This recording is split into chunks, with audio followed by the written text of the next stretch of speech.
7 ans. Voilà. Voilà. Ok, alors bonjour tout le monde. Aujourd'hui, on va faire un petit cours spécial pour essayer de nous préparer un petit peu à la fête de Pessah. Et dans cette fête, évidemment, ce qu'il faut voir, c'est il y a un aspect très très important. On va démarrer de ça, puis ensuite on essaiera de revenir sur quelques aspects du Seder. Alors, euh, cette fête-là, elle est extrêmement liée avec la notion de chinour, avec la notion d'éducation. Comment on voit qu'elle est liée avec la notion d'éducation? C'est que elle est introduite dans la Torah par des questionnements. Donc on a des enfants qui posent des questions à leurs parents.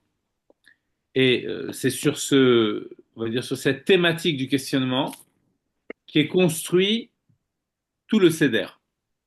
D'accord? À un tel point qu'on doit faire une Haggadah, c'est-à-dire euh, Un un récit. récit, d'accord? Un récit, c'est-à-dire pour expliquer la fête de Pessah aux enfants, eh bien, on leur raconte.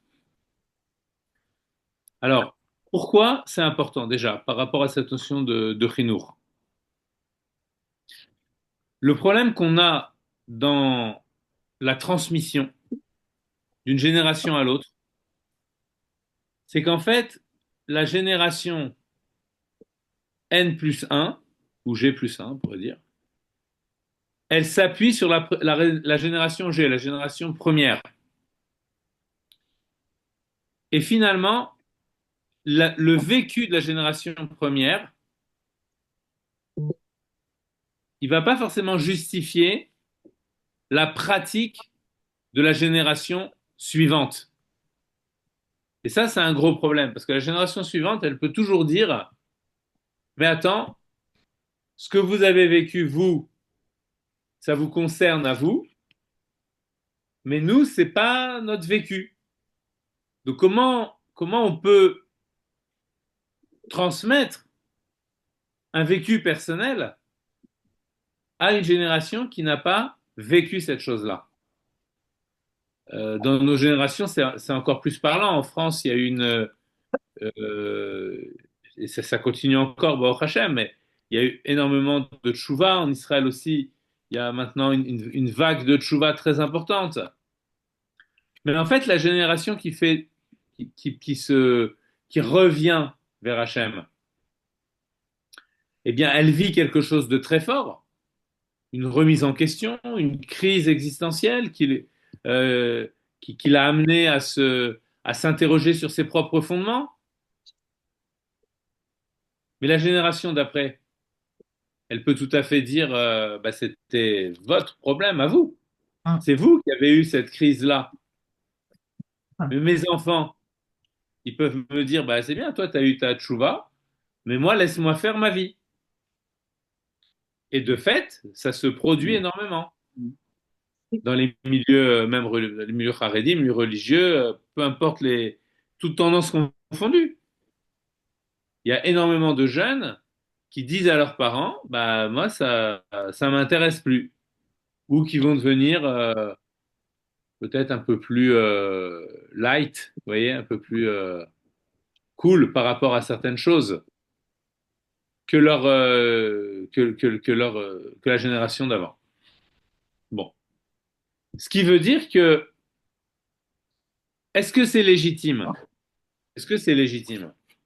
Est-ce que l'enfant, il devrait normalement, comme une fois, je me rappelle, j'avais vu, il y avait quand j'étais enfant justement, j'avais vu un documentaire sur des gens du cirque. Et le journaliste demandait aux enfants, aux parents, est-ce que vos enfants vont suivre? Et ils disaient, bah oui, bien sûr, ils vont suivre. Ils se posaient même pas la question. Oui, ils vont suivre. C'est évident que les enfants vont continuer l'activité des parents. Pourquoi c'est pas forcément évident dans notre milieu à nous?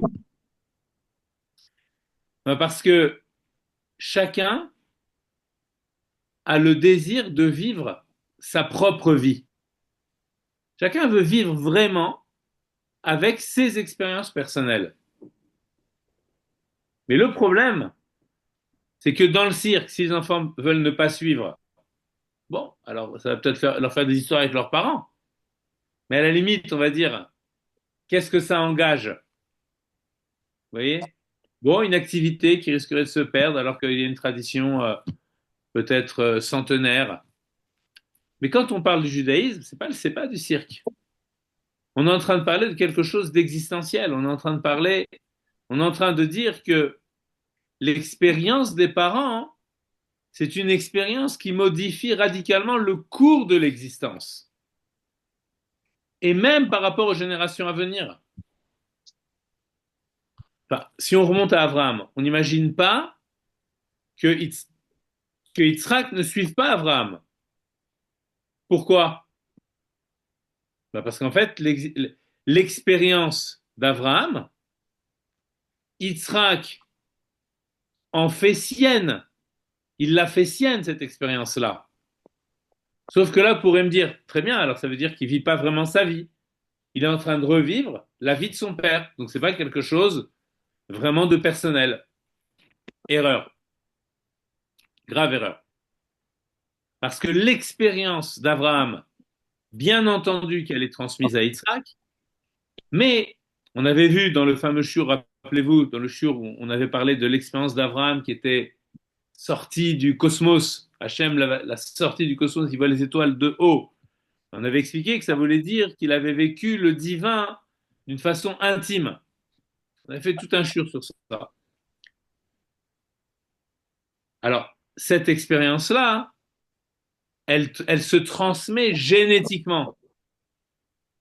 C'est-à-dire qu'Abraham a, c'est comme s'il avait une greffe en lui d'expérience divine.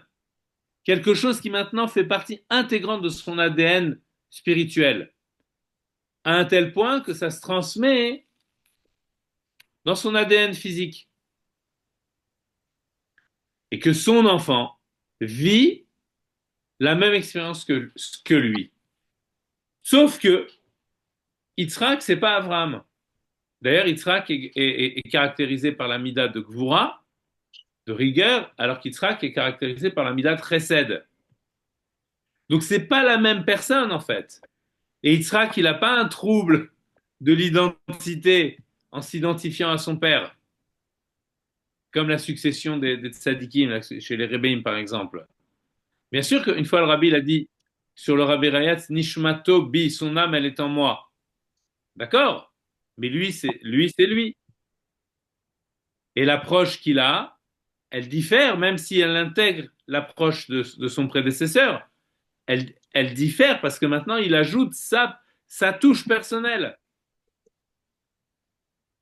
Yitzhak, il vit l'expérience du divin, mais en s'appelant Yitzhak, en étant Yitzhak. Et c'est ça tout le problème de l'éducation. C'est que les enfants ont l'impression, et c'est un peu ce que reproche le Ben Racha finalement à ses parents, Ma avoda azot lachem.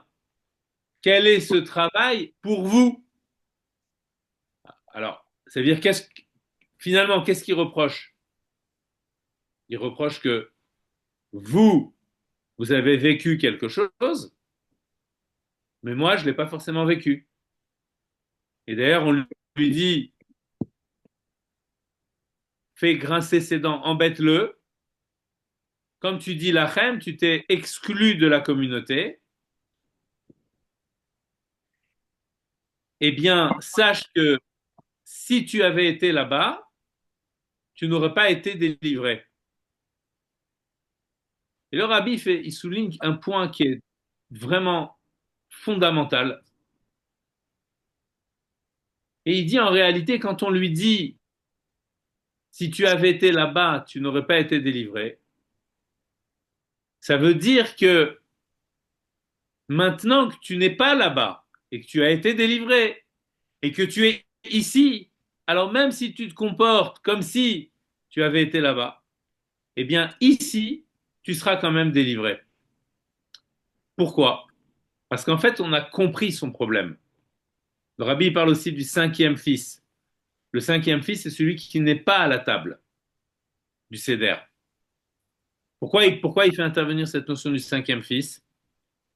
Parce qu'il veut nous faire comprendre à nous qui sommes assis à la table du Seder que le Seder, c'est quelque chose qui ne doit pas simplement être vécu comme une commémoration de quelque chose d'ancien, mais c'est quelque chose qui doit être vécu au présent. Ça veut dire qu'en fait, ce qu'on propose au Seder aux enfants, c'est de vivre l'expérience que les anciens ont vécue, la vivre dans leur actualité. Et cette expérience, en fait, on a dit tout à l'heure qu'elle impliquait toutes les générations, parce que c'est une expérience de sortie. Or, la notion de sortie, elle concerne chacun.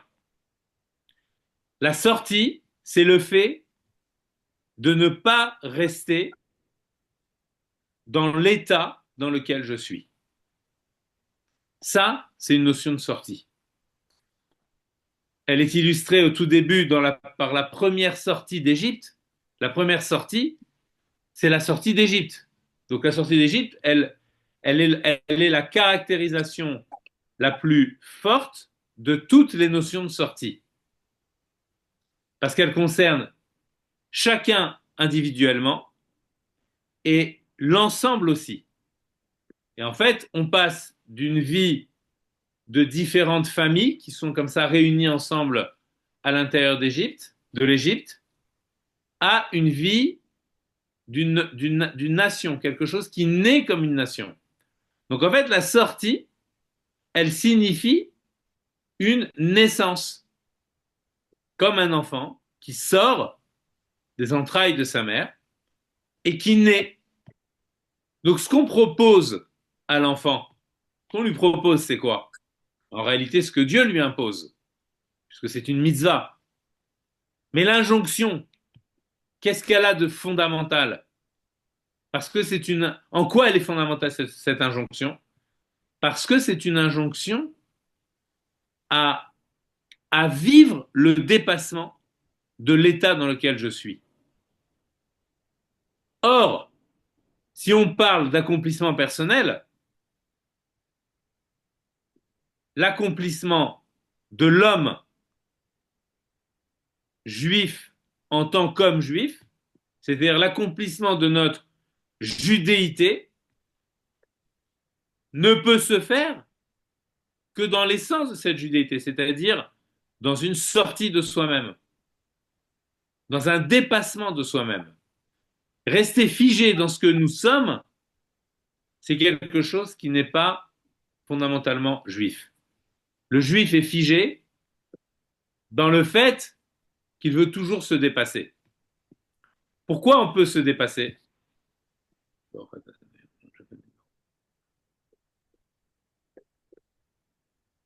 vous raconter une petite histoire. Je crois que c'est Rabbi Pintras de Koretz qui avait l'habitude de raconter trois Sippurim avant Pessah. Je ne sais pas si c'était lui exactement. C'est un grand sadique. Il avait l'habitude de raconter trois Sippurim trois histoires pour illustrer un petit peu, pour faire entrer ces chassidim dans l'atmosphère de Pessah, qui est cette atmosphère de sortie. Alors, on raconte qu'à l'époque des Parisim, les princes polonais, il y avait souvent des juifs qui travaillaient pour leur compte, parce que je pense qu'ils n'avaient pas le droit d'avoir des propriétés terrestres, etc. Alors, ils se retrouvaient souvent à devenir les comptables des grands princes. Donc là, on a un juif comme ça qui est dans une famille qui est princière et bon, qui gagne sa vie honorablement. Il a une famille lui aussi, il habite un petit peu plus loin, avec une maison, avec un jardin, il a Baruch Hashem, une famille, une femme, des enfants. Et on va dire que le train-train quotidien est bien, il a une bonne parnassa, bon gagne-pain, Baruch Hashem, et tout va bien. Bon, il a juste à remercier Akadosh Baruch Hu que tout va bien. Mais voilà que un jour, peut-être, je crois que c'était 15 jours avant Pessah, quelque chose comme ça. Donc c'est peut-être vers Rosh Chodesh Nissan. Le prince, ou un mois avant, je ne me rappelle plus exactement, pas longtemps avant Pessah en tout cas. Le prince regarde son employé, ce juif-là, et il lui dit finalement, toi, t'es bien loti quand même, hein. Il dit, bon, Hachem. Non, non, mais quand je te dis que t'es bien loti, ça veut dire, c'est grâce à moi. Ça veut dire c'est parce que voilà, tu m'as trouvé, je te donne ton salaire, et donc tu vis bien. Alors là, ce juif-là, il a un déclic. Il comprend tout de suite que ce qui est en train de se produire, c'est le début d'un Isaïan, c'est le début d'une épreuve. Il lui dit, écoutez-moi, mon prince, vous êtes très gentil. Tout ce que vous faites pour moi, je suis très reconnaissant. Mais je voudrais préciser quelque chose. Tout ce que vous me donnez, en vérité, c'est Hachem qui me le donne. C'est mon Dieu qui me le donne. Et mon Dieu a trouvé le moyen de me faire parvenir ce gagne-pain par votre intermédiaire. Et Mhm. là, le prince, et là, le prince, il rentre dans une furie indescriptible. Il dit, ah, c'est ton Dieu qui te donne à manger, et ça passe par moi. Moi, je suis juste un canal comme ça, c'est tout ce que je suis. Moi, je vais te montrer que c'est moi qui te donne à manger, c'est moi qui te nourris. L'argent que tu reçois à la bourse que je te donne tous les mois, c'est moi qui la mets dans ta main. Donc c'est moi qui est ta source de revenus. Et là, le juif, il se démonte pas. Il lui dit, je suis désolé de vous dire, mais non, je reviendrai pas sur ça. Celui qui me donne à manger tous les jours, c'est mon Dieu. Il dit, ben, si c'est comme ça, tu prends tes affaires et tu pars tout de suite, tu rentres chez toi. Et je te paye pas. Il dit, il n'y a pas de problème. Je m'en vais tout de suite. Aucun problème. Et j'ai confiance en Dieu qui continuera à me donner ma parnassa. Alors là, le prince, il est tellement en colère comme ça que il a besoin de s'apaiser. Une fois que le juif est parti, et il avait dans son château, il avait un singe. Alors il prend le singe avec lui pour se détendre un petit peu. Et il va visiter une salle réservée où il entreposait tous ses trésors.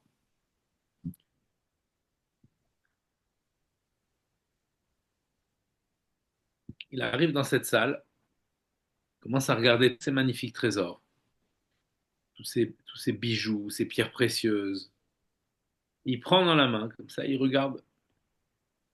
Et comme ça de voir des pierres précieuses, de voir des choses belles, ça l'apaise, ça le calme. Maintenant, le singe, c'est pas un homme, c'est un singe. Mais dans la Kabbalah, on dit que le singe, c'est intermédiaire entre l'homme et l'animal, vraiment. Donc, c'est pas un animal comme les autres, le singe. Il a un petit quelque chose d'humain. En tout cas, il sait singer, comme on dit, singer. C'est en train de singer, c'est en train juste d'imiter sans comprendre ce que tu fais. Alors, le singe, il décide. Le singe se met à imiter son, son, son- son propriétaire, voilà. Et donc, lui aussi, il prend les pierres précieuses comme ça, il les prend, il les met dans la main, il regarde comme ça. Sauf que comme c'est un singe, alors il met aussi dans la bouche. Et comme ça, il avale. Et comme ça, il se met à avaler plein de pierres précieuses. Évidemment, c'est pas vivable. Donc, c'est pas viable. Il peut pas vivre comme ça. Donc, quelques, ou quelques heures après, comme ça, le propriétaire retrouve le prince, il retrouve le singe mort comme ça dans le château. Et là, il lui vient une idée. Il se dit, tiens, le singe, il est mort. Bon, ok, dommage. Il était sympathique, ce singe, était rigolo. Maintenant, il est mort. Qu'est-ce qu'il fait? Il va avec un de ses serviteurs. Il lui dit, viens avec moi cette nuit.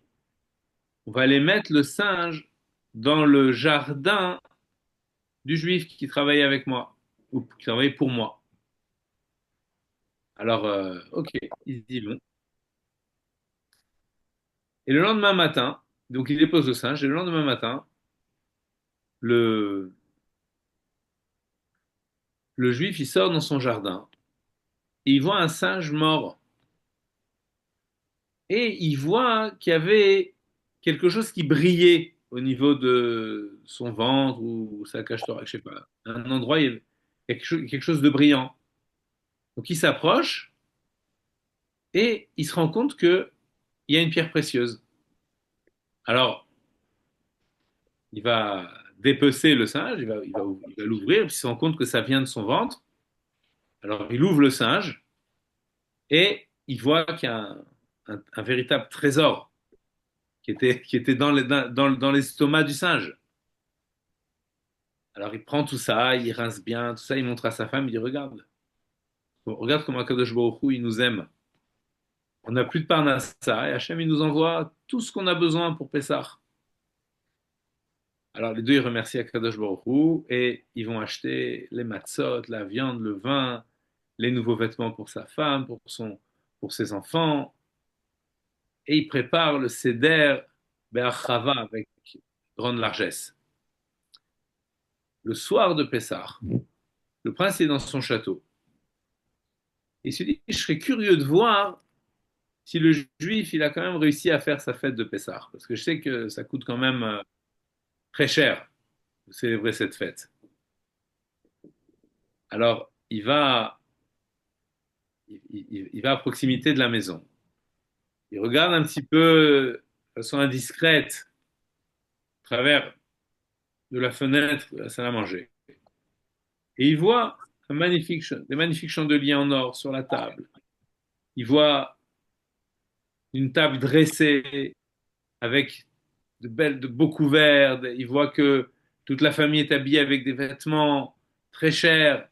Il se dit, c'est pas possible. Comment il a fait? Alors il frappe à la porte et le juif vient le voir. Il fait, ah, Paris, vous êtes là. Vous savez que c'est notre fête de Pessah. Il dit, oui, justement, je suis venu voir. Comment tu as fait maintenant que je t'ai renvoyé? Donc je lui dis, comment tu vas faire pour faire ta fête? Il dit, bon, Hachem, j'ai tout ce qu'il faut. Il dit, comment? Il dit, parce que quand vous m'avez renvoyé, et le lendemain, il y avait un singe dans mon jardin.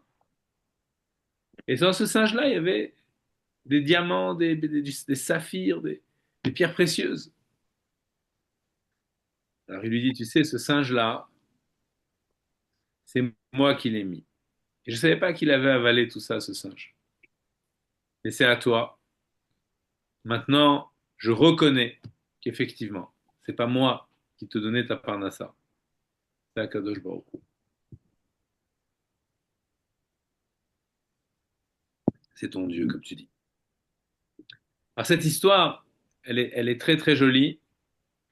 Et en fait, elle nous apprend quelque chose d'extraordinaire.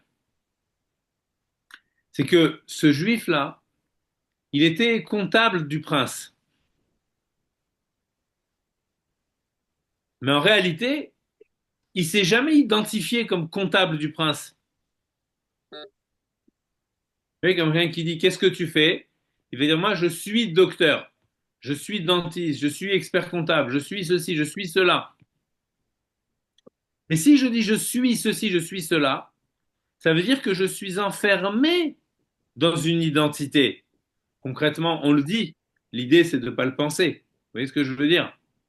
C'est si on pense qu'on est vraiment et qu'on attribue à notre verbe être vraiment l'idée d'une égalité, c'est-à-dire moi je suis quoi, je suis ça, alors à ce moment-là je me suis enfermé dans une identité.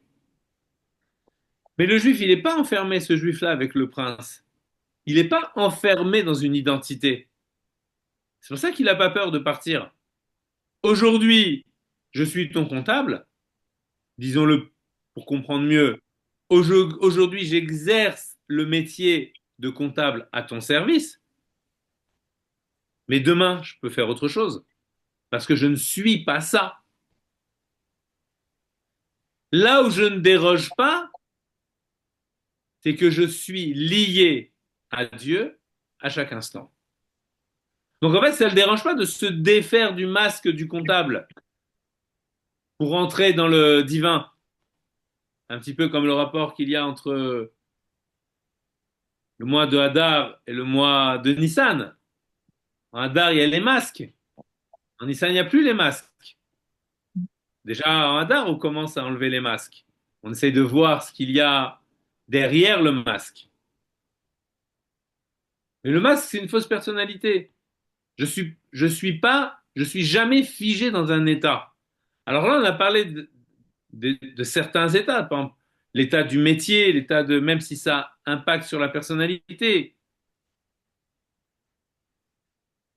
Mais en fait, cette notion de ne pas rester figé dans un état, elle est valable à tous les degrés de notre parcours de vie.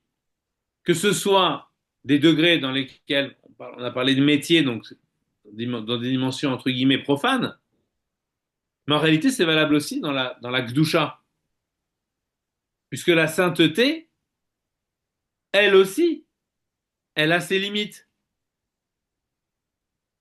C'est-à-dire que si j'atteins un certain degré de sainteté, je peux toujours m'appuyer sur ce degré pour m'élever vers un autre degré. Et en réalité, c'est pas vraiment sur le degré d'avant que je m'appuie.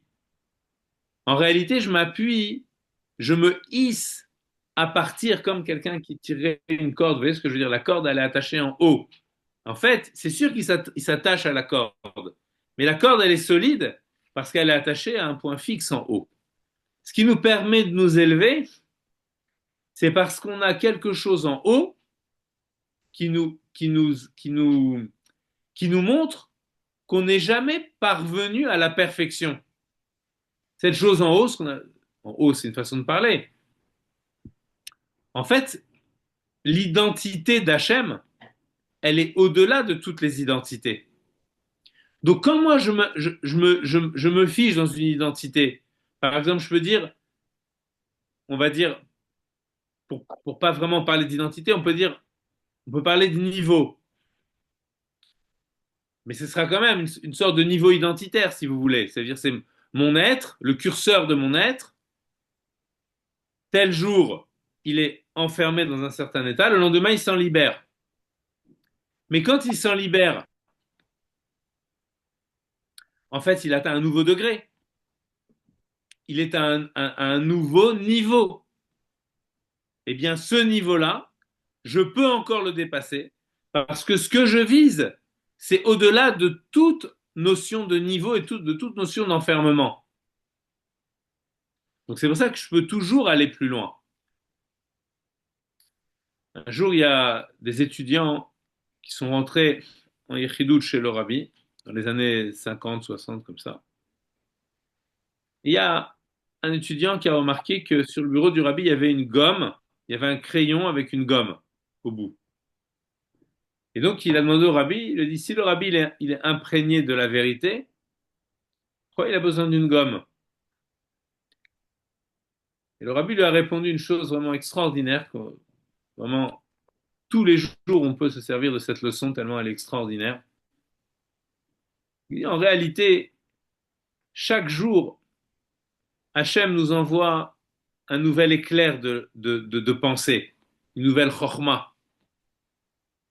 Chaque jour, ça veut dire, chaque jour, en vérité, si on le traduit dans notre contexte à nous, chaque jour, on doit s'extirper du jour précédent, qui nous aura quelque part enfermés. Rappelez-vous le fameux Reb Zouché d'Anipoli. Vous voyez, vous vous rappelez quand je vous ai dit, un jour, je vous avais raconté que tous les soirs, quand il allait dormir, il disait aujourd'hui, Zouché, il était pas comme il faut. Parce il disait toujours, quand il parlait de lui, il disait Zouché, son nom. Alors, il dit, aujourd'hui, Zouché, il n'était pas comme il faut. Demain, Zouché, il sera mieux. Tous les jours comme ça, il disait, demain, Zouché, il sera mieux. Mais c'est quoi l'idée? C'est exactement la même. L'idée, ça veut dire que je ne dois jamais me contenter de l'état dans lequel je suis. C'est pour ça qu'en fait, on explique que la Yetziat Mitzrayim, c'est une action qui se prolonge en permanence. Le Morazakan va même jusqu'à dire, en reprenant la Haggadah qui dit à chaque génération, on doit considérer que l'on est l'Irot et Atzmo, on doit se considérer comme étant nous-mêmes sortis d'Égypte. Et le Morazakan, il rajoute Bechol Dor Vador, dans le Tanya, il rajoute Bechol Dor Vador, Bechol Yom Vayom. Et chaque jour. Et c'est pour ça qu'on a la mitzvah de mentionner la sortie d'Égypte chaque jour, parce que chaque jour, on doit sortir de l'état dans lequel on est. En fait, on ne doit jamais être satisfait. La satisfaction, elle est là quand on s'extirpe, évidemment, et qu'on arrive à se dépasser. Alors oui, il y a une satisfaction. Maintenant, cette satisfaction-là, elle doit tout de suite être démise. Ça veut dire quoi être satisfait? On peut toujours aller plus loin. Pourquoi je peux toujours aller plus loin? Parce qu'en fait, Hachem, il n'est pas définissable. Et je vais toujours vers Hachem. Si je décide de m'arrêter là où je suis, au niveau où j'en suis, alors je suis en train de figer ce niveau-là. Et c'est très dangereux. Je fais une petite parenthèse on n'a pas souvent l'occasion de parler de ça, mais vous savez on a parlé il y a eu quatre parachiotes, là, pendant le mois de Hadar jusqu'à Rosh Chodesh Nissan. Et une des parachiotes, c'était la parachat Shkalim. Et en fait, ces quatre parachiotes, elles nous préparent à Pessah. D'accord? Bon, il y a des raisons pourquoi Shkalim, parce que c'était le moment où on commençait à, à proclamer et à rappeler au peuple qu'il fallait qu'il offre le Machatzit à Shekel. C'était durant cette période-là. Et le Machatzit à Shekel, ça servait pour acheter les corbanotes pour toute l'année, donc on comptait à partir de Nissan. Bon, il y a beaucoup de raisons. Et quand on rentre dans le cœur du sujet de Machatzit Shekel, les Chachamim nous expliquent que Machatzit Shekel, ça vient comme kapara du Chet Egel. Le demi-shekel, c'est une kapara du veau d'or. Et il y a une question qui est très connue par rapport au veau d'or, c'est comment se fait-il qu'après avoir vécu le don de la Torah, on puisse sombrer dans la Vodazara. Et le Rabbi Rachab explique que,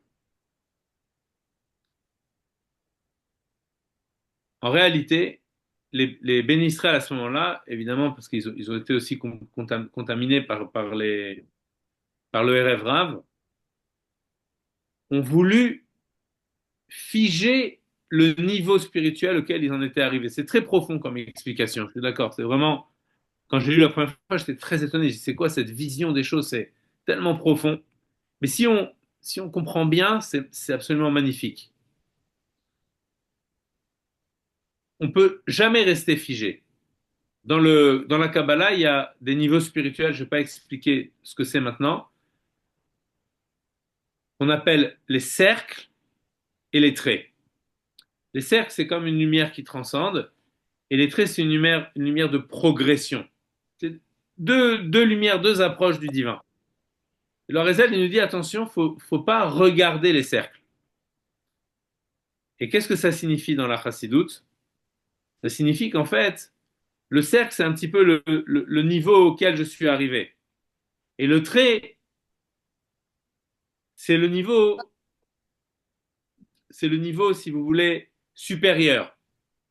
D'accord?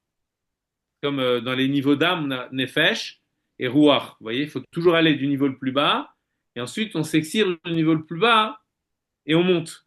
Alors les traits, c'est comme une sorte de verticalité. Ok? Donc c'est l'idée de monter. Maintenant, il fait remarquer comme ça dans le Birachab. Il dit Comment on dit un veau en hébreu? Egel. Et Egel, c'est comme Igoul, un cercle. Donc il dit, en fait, ce qui se passe à ce moment-là, c'est que les bénis Israël, ils demandent à Aaron, il dit, où est le Dieu qui nous a fait sortir d'Égypte? Et quand le veau apparaît, alors il dit, voici le Dieu qui t'a fait sortir d'Égypte. Il y a même un midrash qui dit que le veau disait, je suis Hachem, ton Dieu, qui t'a fait sortir d'Égypte, c'est-à-dire le premier des 10 commandements. Sauf que eux, ce qu'ils ne voyaient pas, c'est que le veau qui parlait dans ce midrash-là, c'est la, c'est la vibration de Matan Torah qui a pénétré la matière. Et donc, c'est la matière qui est en train de dire ça, qui devient l'écho de Matan Torah. Mais eux, en voyant ça, ils disent, ça y est, c'est ça. On a réussi à incarner le Dieu qui nous a fait sortir d'Égypte. Pourquoi il rentre dans cette folie? Parce que comme Moshe Rabbeinu ne redescend pas, donc ils se disent, il nous a amenés au sommet de ce qu'il pouvait nous amener. On ne peut plus aller plus loin, ça y est. On a atteint le divin. Spirituellement parlant, ça veut dire quoi? C'est celui qui se dit, ah, j'ai atteint un niveau spirituel. Et c'est peut-être vrai. Il a atteint un niveau spirituel. Sauf qu'à partir du moment où je fige le niveau, la roue, elle fait un tour complet. De tout en haut, elle passe à tout en bas, à l'extrême opposé. J'étais en train de servir Dieu, et c'est un niveau d'âme très haut. J'ai pris conscience qu'il n'y a que Dieu, Anochi Hashem Elokra, je suis Hashem ton Dieu. Mais quand je veux figer ce niveau-là, puisque je suis un être, je ne suis pas Dieu, je suis un être. À partir du moment où je veux figer l'état spirituel, le niveau spirituel auquel j'en suis arrivé, cette fixation, elle s'inverse. Elle devient, comme en chimie, on parle de précipitation, vous voyez, ça veut dire on mélange deux choses, on mélange deux produits chimiques, et parfois ça précipite, ça devient euh, une autre matière, vous voyez, ça se fige en autre chose. Là, il y a précipitation vers le bas. C'est-à-dire tout à coup, on passe du niveau le plus élevé, où on sert Dieu, il suffit de changer son regard, et tout à coup, je me mets à servir le niveau auquel j'en suis arrivé. Vous voyez? On chute, on tombe au niveau zéro. Mais Monsieur Bellamou, Oui, le trait, lui, c'est un trait vertical. oui, oui. Et ce trait vertical, il est aussi, il a l'air figé comme ça, parce que le rond, Non, ça a l'air plutôt dynamique. non, non, non. Le yosher, c'est vraiment, c'est l'idée de quelque chose qui va nous propulser, si vous voulez. C'est Comme vraiment une l'idée de verticalité, l'idée de possibilité d'élévation et ensuite de retour, évidemment. Il y a cette notion-là. D'accord? Alors que le igoul, si vous voulez, ça rappelle la notion de tabaat, d'une bague, ok, qui est aussi circulaire, mais qui rappelle aussi l'idée de teva. Tabaat, c'est aussi l'idée de teva. Teva, ça veut dire la nature. Dans les niveaux d'âme, dans les niveaux d'âme, ça correspond au niveau, il y a 5 niveaux d'âme, ça correspond au niveau de nefesh. Le nefesh, c'est le niveau le plus bas, c'est le niveau naturel, si vous voulez. C'est le niveau de c'est notre naturel. Là où on interagit avec le monde, où on est en action-réaction avec le monde. Alors que quand on commence à parler de rouar, là on est déjà dans des sentiments. Et après, plus on monte, on va avoir au-dessus de rouar, on a Nefesh rouar, neshama, donc on a neshama, chaya, yechida, ou yechida, on est complètement lié avec Hachem. Tout ça, c'est les degrés du trait vertical. C'est très imagé, hein, il n'y a pas de verticalité ni d'horizontalité. C'est-à-dire, la verticalité, c'est la symbolique de l'élévation vers le divin et donc de la possibilité de sortir de notre état, de l'état dans lequel on est. Est-ce qu'on pourrait comparer à l'homme et la femme ou pas? Oui, il y a cette idée-là aussi, exactement. Parce que la femme, elle va représenter plus cette dimension justement de la nature. Et donc, c'est pour ça qu'elle a besoin aussi de l'homme pour pouvoir s'élever. Donc, quand il lui met la bague, la tabaat, ça veut dire, tu as une bague, mais maintenant, hein, l'idée, c'est par cette bague-là, tu t'attaches à moi. C'est-à-dire qu'en fait, on est en train d'attacher le niveau de la nature au niveau de la spiritualité. C'est pour ça que la femme, elle représente la dimension de la matérialité, comme Sarah, qui représentait la matérialité, et Avram, qui représentait la spiritualité. Mais en fait, les deux sont utiles, hein, c'est pas moins. Attention, c'est pas moins. Parce que dans la matérialité, il y a aussi la spontanéité, le fait d'une spontanéité. Donc, si cette spontanéité, elle est réglée sur la règle verticale, justement, si elle est réglée sur le spirituel, alors à ce moment-là, on va avoir une bonne spontanéité. C'est un tikkun. On appelle tikkun olam. Je croyais que Sarah Imenu, elle était plus élevée spirituellement qu'Abraham.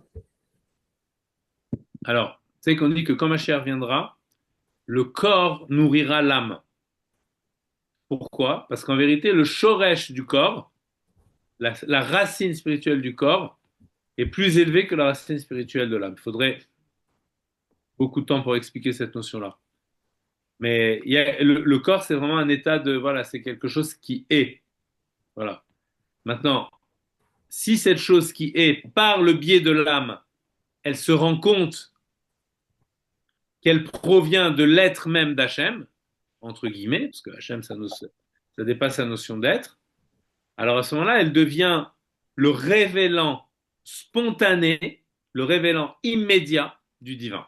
On a juste besoin de changer notre regard. En réalité, le monde peut nous apprendre énormément. Le monde et même le corps peut nous apprendre énormément sur la relation à Dieu. Sauf que comme le corps est perçu comme une existence à part entière, alors il n'arrive pas à nous délivrer cet enseignement. L'avènement messianique,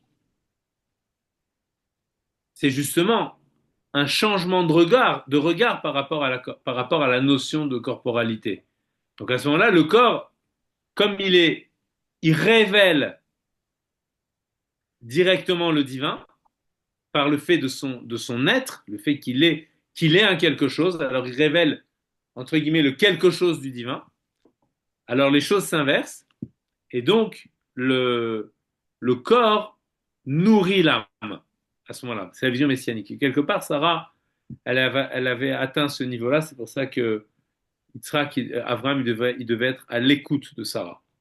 Parce qu'elle sentait vraiment dans sa chair. Vous voyez bien que l'expérience dont on a parlé, par exemple, d'Abraham qui vit Hachem le met au-delà du halal à olam, donc il vit Dieu. Il a besoin de le prendre et de l'amener vers Hachem. Et de l'amener, vous voyez, il a besoin de le faire sortir même avec son corps, pour que même son corps puisse vivre autre chose. Mais Sarah, on n'a pas vu qu'elle a fait cette expérience-là. Cette expérience, pourquoi elle n'a pas participé à cette expérience-là? Parce que cette expérience, c'est la sienne, directement. Vous voyez, elle n'a pas besoin qu'on l'extrait de quelque part pour l'amener ailleurs. Elle est ça. Vous voyez? C'est pour ça aussi que les femmes elles sont extrêmement concernées par la sortie d'Égypte, qu'elles avaient la confiance, etc. Parce que si le corps il a ce raffinement, alors c'est des antennes très sensibles, le corps en fait. Et c'est une antenne très très sensible. Donc Ah, c'est aujourd'hui, bon. le corps, il est sensible à la matérialité, au son, le moindre le moindre bruit, vous voyez, quelque chose, une lumière, etc. On est très sensible. Sensible, ça vient du mot sens d'ailleurs, ok? Donc, j'allais dire dans un pléonasme qu'on est sensible à nos sens, mais c'est exactement ça. Ça veut dire que aujourd'hui, on est sensible à notre environnement physique, mais le corps, c'est beaucoup plus que ça. C'est une sensibilité à la spiritualité aussi. C'est pour ça que les forces de l'âme, elles peuvent se revêtir dans le corps, parce que le corps y est sensible. Ce que la Chassidut nous apprend, c'est que lorsqu'on développe cette sensibilité, il y a comme une sorte de regard nouveau, comme notre regard, il y a la vue qui se développe et qui permet de sentir mieux les choses. Donc, c'est pour ça que la dimension féminine, elle est toujours associée, beaucoup plus que la dimension masculine, à la sensibilité. Oui. Donc, le naturel, il doit devenir un naturel divin. Voilà, même dans le corps. C'est tout le travail de la chassidoute, en fait. Hein, c'est voilà, affiner son corps. Alors justement, puisqu'on parle de ça, la transition, elle est immédiate. Bon, je prends encore un petit peu de temps parce qu'on a déjà 10h30, mais ça vaut le coup vraiment d'essayer de se concentrer un petit peu sur ça. On avait parlé un petit peu l'année dernière, mais quelque chose, il faut chaque année quand on y repense, ça nous réapparaît de façon beaucoup plus forte. Il faut l'aider le corps pour qu'il puisse aider l'âme aussi. Et les mitzvot, elles se font dans le corps. Et la spécificité du corps, on l'a dit un petit peu avant, mais on le précise maintenant, la sensibilité, c'est le vécu de l'expérience. En hébreu, pour dire une expérience, peut-être que Irène va nous aider, comment on dit expérience en hébreu? C'est un mot que les Israéliens utilisent tous les jours. Vous l'avez pas? Expérience. Moi, Expérience. je connais Savlanout, mais c'est sagesse. La sagesse, ça va avec Non, l'expérience. Savlanout, c'est patience. C'est patience, Savlanout, Travailla. voilà. La patience. patience, ça va avec l'expérience. Non, expérience, zut, je l'ai appris. C'est une expérience de vie, la Savlanout, tout à fait. Travailla. Chavaya, qui nous a dit Chavaya? Bravo, bravo. C'est C'est pas Mazel moi. Israël, Voilà, qui Chavaya, n'est c'est pas visible. Chavaya. Et dans Chavaya, alors c'est un mot. Alors Ginsburg il explique comme ça que Chavaya, effectivement, c'est un mot d'hébreu moderne qu'on ne trouve pas dans la Torah. Mais quand même, on trouve un mot qui ressemble. C'est le nom de la première femme, Ça va. Chava. Et Chava, c'est étonnant qu'elle s'appelle pas Chaya parce qu'en fait, on l'appelle Em Kol Chai, la Hum. mère de toute vie. Mais la mère de toute vie, elle s'appelle Chava. Alors le mot Chava, le mot Chavaya, dans le mot Chavaya, on peut lire comme un mélange des deux, de Chava et de Chaya. En fait, c'est l'expérience, c'est du vécu. C'est ça la notion d'expérience. La Chavaya, c'est le fait de vivre quelque chose. D'accord? Alors, le fait de consommer quelque chose, c'est une Chavaya. Et ce qui va nous importer ici, c'est de trouver une Chavaya qui soit à l'image de ce dépassement, mais surtout à l'image de vers où je vais dans ce dépassement. Parce qu'en fait, se dépasser, c'est changer de niveau en permanence, mais pour pouvoir changer de niveau, il faudrait goûter un petit peu à ce niveau absolu. Et à ce moment-là, je me dis, voilà vers où je vais, d'une fois que j'en ai fait l'expérience. Or, l'aliment, qui est l'expérience même de la Emouna, c'est l'aliment matzah. Pourquoi? Les rabbins, ils expliquent, notamment le Admor Emtsaï, le deuxième rabbi, le fils du Admor Azaken, que la matzah, elle a quelque chose de particulier. C'est qu'elle est, elle est sans goût spécifique.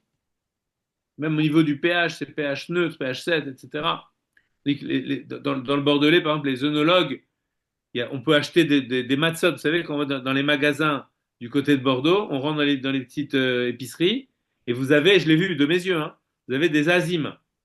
C'est des matzot, des petites boîtes carrées comme ça, rectangulaires. Et dedans, il y a écrit pain azim, sans Hercher, sans rien du tout. Pourquoi? Parce que ça réinitialise le goût. Donc les œnologues qui goûtent des vins, ils ont besoin de passer d'un vin à un autre, et ils ont besoin de savoir la saveur du deuxième vin. Donc il faut réinitialiser le goût. Et en fait, la matzah, c'est le goût du non-goût. Pourquoi c'est le goût du non-goût? Parce que elle n'a pas eu le temps de développer toutes ses saveurs, puisqu'elle est entrée au four figée avant de se développer. Donc en fait, c'est intéressant parce que on dit toujours qu'il ne faut pas figer. Mais là, on fige. Depuis le début du cours, on dit attention, il ne faut pas se figer dans un certain état. Mais là, on fait que ça. La matzah, elle est figée. Et même quand on la touche, elle est dure. Donc c'est exactement le contraire de tout ce qu'on recherche a priori.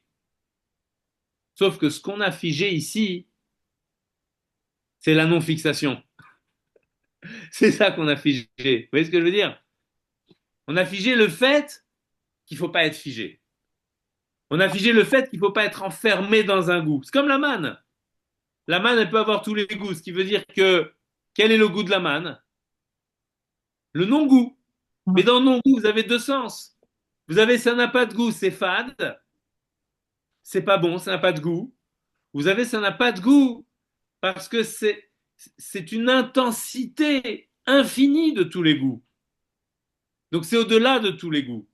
Et donc ça ne peut pas être figé dans un goût parce que là ça nous enfermerait.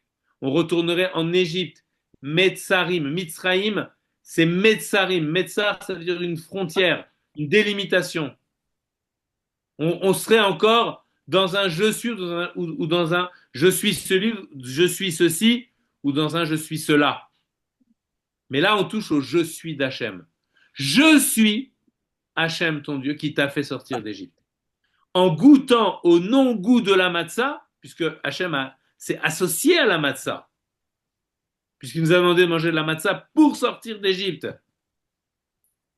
Donc ça veut dire que le Anochi d'Hachem, le moi véritable d'Hachem, je le retrouve dans un aliment qui est au-delà de tous les goûts, qui rappellera la manne aussi, puisque la matzah, elle est considérée comme de la manne. D'ailleurs, quand vous faites le mot matzah, il aurait fallu l'écrire, mais essayez de visualiser en hébreu. Matzah, même, tzadik, et. Alors, les deux lettres extérieures, c'est même, et. Et la lettre, c'est ma, qui veut dire quoi. Et le tzadik, c'est la valeur numérique de 90. Et 90, c'est la valeur numérique de man, même nun. Donc matzah, c'est quoi? C'est ma et man. Or, ces deux mots-là, ma et man, c'est ce que je retrouve dans la manne. Pourquoi? Parce que quand les bénisraëls ont reçu la manne, eh bien, le verset dit, ils ne savaient pas ce que c'était, ma. Alors, ils ont dit manhu. Donc, on a les deux mots. Ils ont dit, c'est de la manne. Ça veut dire quoi, c'est de la manne? C'est du qu'est-ce que c'est? C'est du c'est quoi? Donc, qu'est-ce que je fige? Je fige le point d'interrogation. Je fige le fait que je ne sais pas ce que je suis. Ça, je le fige. Que tu vas pas m'enfermer dans une catégorie psychologique. Ça, je le fige. Je suis toujours libre.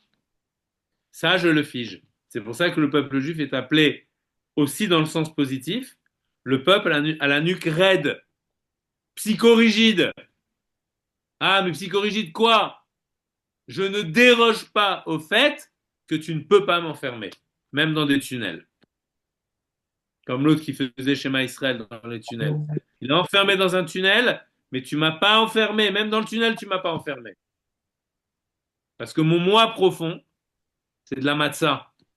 Et d'ailleurs, manhu, allez, manhu, c'est les lettres qui forment le mot et mu na. Na. Emuna. Manhu, c'est emuna. Donc on retrouve tout ça dans notre matzah. Donc quand on goûte la matzah, C'est super on important. goûte au goût. Vous allez me dire, mais la matzah, elle a un goût. Bah oui, pourquoi elle a un goût finalement, un petit goût? Parce que la emuna, c'est pas fade. La emuna, c'est un plaisir. La emuna, la foi en Dieu, le contact direct avec Hachem. Féminin, j'allais dire, vous voyez? Emuna, dans le Zohar, on dit Ihu emet, lui Hachem, il est le vrai, Veihi, la femme, c'est toute la Knesset Israël. La femme, elle symbolise toute la Knesset Israël, toute l'assemblée d'Israël. Veihi, Emuna. Et elle est Emuna. C'est pour ça que le soir dans la Tfila, on dit Emet ve Emuna. Emet ve Emuna, c'est le couple. Emet ve Emuna. La Emouna, c'est la femme du Hémet. C'est le féminin du Hémet. C'est ce qui permet de vivre le Hémet. C'est ça la force de la femme. Vous voyez, je ne sais pas un cours spécifiquement sur la femme aujourd'hui, mais comme il y a une question sur ça, mais c'est ça la force du féminin. Le vécu de la chose. Le vécu de la Emouna. Le Hémet, il peut rester là-haut s'il n'y a pas la Emouna en bas. La Emouna, c'est l'intériorisation, c'est le vécu, j'allais dire jouissif du Hémet. C'est pour ça que la matzah, elle n'a pas de goût. On peut même l'avaler, si jamais on l'avalait, la halakha nous dit que si on avale la matzah, même sans la mâcher, comme quelqu'un il a un problème, on lui met directement comme ça dans la gorge parce qu'il ne peut pas mâcher, etc. Il est quand même quitte, même s'il n'a pas goûté. Parce que, on va dire, le médicament, il fait son effet quand même. Il est entré en moi. Mais le mieux, c'est de mastiquer la matzah. De prendre le temps de bien Manger. d'écraser comme ça en bouche. Vous voyez ce que je veux dire? Pour sentir le goût de la matzah. Pour sentir ce goût extraordinaire de la matzah. Le goût de tous les goûts. Le goût qui n'a pas de goût. Vous voyez? Et c'est qui n'a pas de goût, pas dans le sens de la fadeur, mais au contraire dans le sens de l'intensité infinie de tous les goûts. C'est-à-dire le goût du divin. Comme le Hanmourazaken qui chantait, je goûtais et voyais comme Dieu est bon dans le pasouk de Teilim, Ta'amu ur kitov Hashem. Goûtez, mangez la matzah, goûtez et voyez comme Hashem est bon. Parce que c'est pas le bon de quelque chose de figé, le bon d'un aliment, d'une bonne, un bon millefeuille. C'est bon le millefeuille, il y a millefeuille à étudier. Très très bon. Mais ça, c'est au-delà de tout ça, c'est pas encore l'étude. Là, on est au niveau, de la chavaya. Voilà, on est au niveau de la chavaya. Et c'est ça, pour revenir à ce qu'on disait au début, par rapport à la notion d'expérience, par rapport à la notion d'éducation. C'est ce qu'on veut, c'est que les enfants aient l'expérience du divin. Et donc, on les fait sortir d'Égypte. On les fait goûter. Il faut que tu goûtes la matzah. La matzah, c'est toi, tu es en train de goûter ce que tu es toi-même. Tu es en train de goûter au divin qui est à l'intérieur de toi-même. C'est un vrai dépassement de soi, en fait, goûter la matzah. On fait une bracha avant de goûter la matzah. Pas juste on mange. On fait une bracha à la chilat matzah. Parce que la bracha, elle nous montre qu'en fait, on est en train de rentrer dans une véritable connexion avec le divin. Comment? En mangeant. C'est incroyable. La chose la plus facile à faire. Mais si on mange la matzah, cette fois, achilat matzah, on mange la matzah, on l'intériorise et elle devient un avec nous-mêmes. Ce goût du non-goût, il parcourt tout notre être et il régule tout notre être. Il guérit tout notre être. On finira sur ça. Le Zohar nous dit que le premier soir de Pessah, c'est le pain de la Emouna. Et le deuxième soir, c'est le pain de la guérison. Parce que c'est la guérison, c'est la Emouna qui guérit. Et en Eretz Israël, c'est les deux en même temps. Tout est toujours. Loin de moi, en loin Eretz de moi l'idée de vouloir vous contredire, mais hier j'ai acheté 1 kilo de matzah shmoura dur et 1 kilo de matzah shmoura molle. Ouais, traditionnellement, elle est dure. Maintenant, voilà, vous inquiétez pas, elle est cachée quand même si elle est molle. Ah oui, oui, on m'a dit, on m'a dit. Monsieur, Voilà, monsieur il n'y a pas de Blanco, souci. Il y aura quand même l'expérience du divin. C'est Peut-être ça. ce sera peut-être plus facile, voilà. Mais c'est on de aime bien l'amour. l'effort, on aime bien l'effort. Voilà, voilà. Et c'est pour ça d'ailleurs que c'est à partir de ce moment-là qu'on commence à compter le Homer le deuxième soir. Parce que le Homer, c'est raffiner tout notre être. Il y a 7 semaines comme les 7 midot. Et dans chaque semaine, il y a les 7 à l'intérieur de chacune. 7 fois 7, 49. Pourquoi? Parce qu'en réalité, à partir du moment où on a mangé la matzah, où on est sorti d'Égypte, on a vécu une nouvelle expérience de vie qui est l'expérience du divin. Et à ce moment-là, les expériences quotidiennes, elles doivent on va dire, Mais se référer à cette expérience-là. C'est-à-dire, pour le dire simplement, aimer avant la sortie d'Égypte c'est pas la même chose qu'aimer qu'aimer après la sortie d'Égypte. Parce que quand j'aime après la sortie d'Égypte, j'aime avec l'expérience du divin qui m'anime. Donc c'est plus le même amour. Vous voyez ce que je veux dire? Et pareil pour les Oui, 7 oui, minutes. tout à fait. Mais Voilà. alors, Donc en comment fait, on fait en Israël quand il n'y a qu'un soir? On compte parce quand même que le Homer à partir de non, quoi? le deuxième soir, on compte quand même le deuxième soir. Ça, c'est D'accord, dimanche soir à la fin de la fête. pourquoi? Parce qu'il faut que l'expérience du premier jour soit vraiment bien intériorisée, bien intégrée. Donc à partir du D'accord. deuxième jour, on commence à compter le Homer. C'est Ok, Mimachorat, c'est le lendemain. Le le premier jour, c'est lendemain. absolu. D'accord? C'est D'accord, Mimachorat. à la fin de la fête, alors, d'accord. Ok. Non, à la fin de la première fête. Ben oui, Ouais. oui, oui, à la fin de la première, du premier Yom Tov. Ok, d'accord. Exactement. Ok. Bezrat Hashem, comme tous les ans, je vous enverrai Les différents. la petite explication sur la Surat Homer qui nous permettra de vraiment essayer de vivre bien chaque jour à partir de cette expérience-là, justement. Bezrat Hashem. Et comment? Le livre n'a pas pu sortir encore. J'espère que... J'aimerais bien Ezrat qu'il sorte Hashem, pendant le Homer. Et je voulais qu'il sorte avant, mais bon, pour Mashiach. on travaille. Ah, ben, ah, ouais, Aujourd'hui. ouais, ouais. Alors qu'ils viennent tous les Amen. deux. Amen. Voilà. Excusez-moi, Merci. Et que des bonnes nouvelles et Merci beaucoup. excusez-moi, j'avais juste une question. La transmission de l'expérience du divin, c'est en goûtant ou il faut aussi leur Alors, raconter? il y a les deux, mais en fait, il faut raconter de telle sorte qu'ils puissent le vivre. C'est pour ça qu'il y a cette notion de raconter aussi. Mais raconter, c'est pas suffisant. C'est la théorie, mais il faut aussi la pratique. Parce que c'est assez complexe à la hauteur d'un enfant, cette transmission. Ouais, mais en fait, il faut qu'il sente, qu'il goûte. C'est pour ça que l'enfant, bah, en fait, quand il goûte, il vit déjà l'expérience. Mais après, quand il va grandir, il va comprendre de mieux en mieux. Vous voyez, déjà, on lui fait comprendre qu'il faut pas, il faut toujours progresser, il faut toujours s'améliorer. Vous voyez? Voilà, et cet effort-là. Il faut adapter, évidemment, un petit enfant de 5 ans et il peut pas comprendre toutes ces choses-là. Mais déjà, il vit l'expérience. Et cette expérience-là, il vit quelque chose qu'il ne comprend pas tout à fait encore. Et plus il va grandir, plus il va comprendre. Mais comme il aura gagné le vécu de l'expérience quand il était enfant, et ben, quand il va grandir, il va se dire, ah, c'est ça que j'ai vécu quand j'étais enfant. Maintenant, je comprends ce que j'ai vécu quand j'étais enfant. Donc voilà. Et après ça, faut pas sous-estimer les enfants.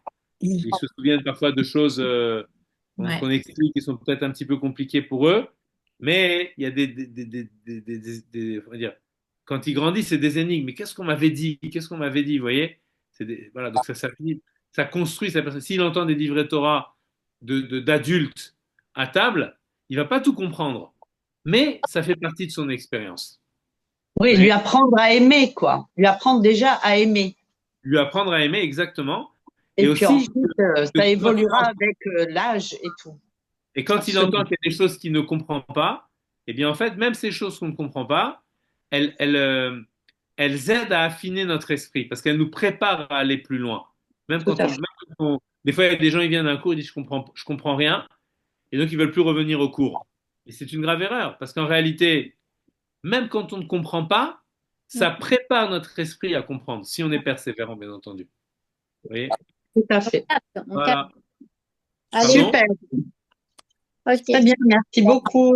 Merci beaucoup. Et Kater, Vesaméar pour tout. Bizarre Kachal Samar pour tout le monde, beaucoup de simcha, Sameach, beaucoup parce que l'expérience du divin, c'est une expérience de simcha. Donc Bezrat Hashem, qu'on ressent cette expérience extraordinaire de sortir de nos propres limites. Simcha Poretz Geder. Amen. Amen. Merci beaucoup, merci beaucoup. Avec grand plaisir. J'arrête l'enregistrement. Oui, vous pouvez arrêter.